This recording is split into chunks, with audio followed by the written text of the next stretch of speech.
Hey, what's up, nerds? It's Paul here at Radio Free Hammerhall. Today, I want to talk about the Battleshock phase and why I think it's actually way more relevant in Age of Sigmar than we give it credit for. I think the number one thing that I need to lay out there is how much we invest into preventing Battleshock. And the mantra that I often hear about the Battleshock phase is that it's not relevant because there's too many ways to get around it. But all of those ways to get around it, you're usually expending a resource. Well, you're always expending a resource of some type. Even in, say, Skaven, just as an example, they have abundant immunity to Battleshock.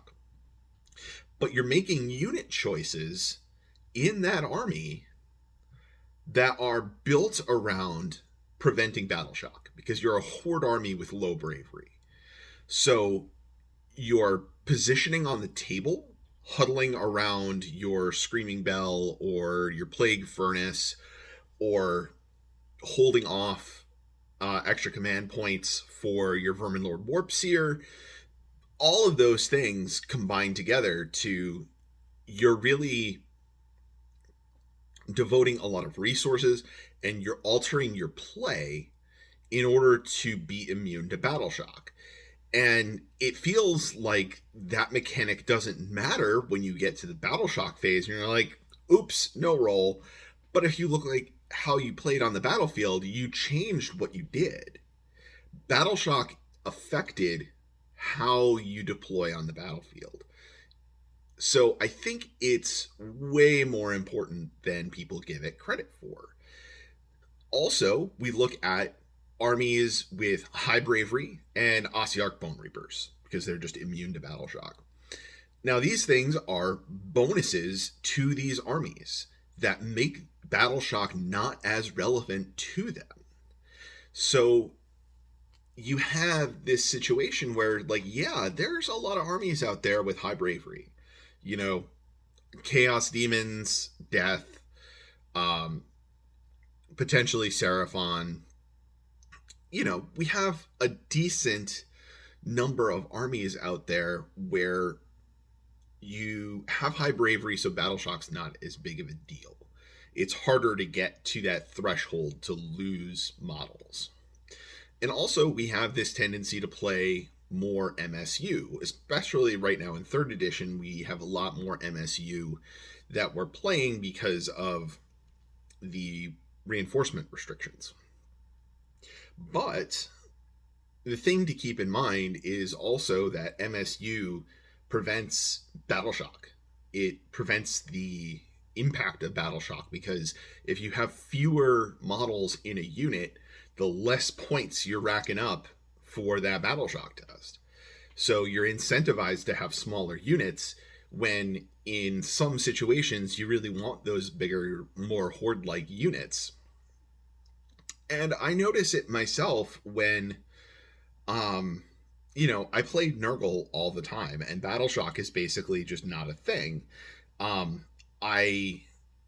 My most common Battleshock roll is rolling to see if my Plague Bearers come back. See if I roll a 1 on the Battleshock test because I can't fail it.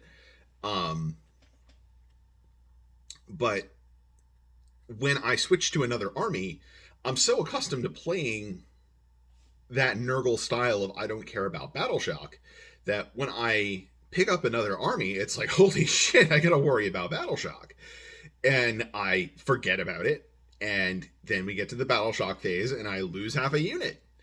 And it becomes a big deal. And I think the thing that I need to drive home to everyone is that Battleshock is a big deal, and that's why we've made it not a thing. There's all of these ways to prevent it, and we're taking advantage of them because we know that Battleshock's a big deal somewhere in the back of our minds, but we're not really actively acknowledging it because when we play on the tabletop, that's not there. We have things preventing Battleshock. So it's something that we're just not conscious of when we're playing the game, but we're definitely conscious of in list building. We want to prevent Battleshock, so we're going to expend resources on Battleshock. I'm playing Skaven. I'm going to include a Screaming Bell instead of, some other. I think they're like 280 points now. I mean, that's a pretty hefty price to pay for something that, like, one of the main things that it does is just grant immunity to Battleshock and a big bubble around it. Um, there's lots of artifacts and command traits that grant immunity to Battleshock in a radius around a unit. Um, I think we probably all need to pay more attention now to things that give you like +1, +2 bravery, because those things I think factor in more now that we don't get our horde bonus for +1 bravery for every 10 models in a unit. I think units are going to be much more susceptible to Battleshock. And with being more susceptible to Battleshock, it's going to make you bleed a lot quicker. And all of those little buffs here and there are going to make an impact, especially in armies that are relatively mediocre bravery, but they can put together a decent number of models. Like, I feel like Slaves to Darkness is a good example of this, because like Chaos Marauders, like they will just melt if you do not get them immune to Battleshock somehow.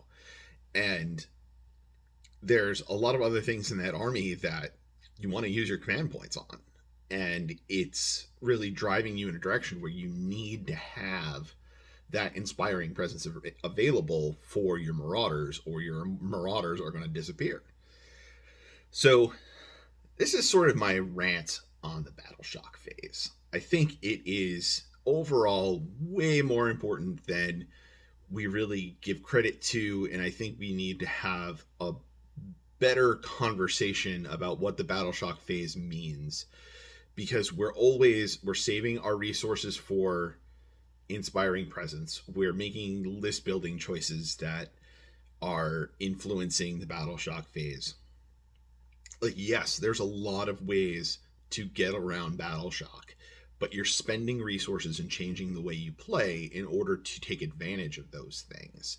So the Battleshock phase is having this outsized impact on the game, and the whole point of the big impact that it has is that it's making you make sacrifices to make it not matter, because we all subconsciously know that it's actually a big deal. So that's it. That's my rants on the Battleshock phase, guys. Hopefully that sheds some light into people. Yeah, that's about it for now.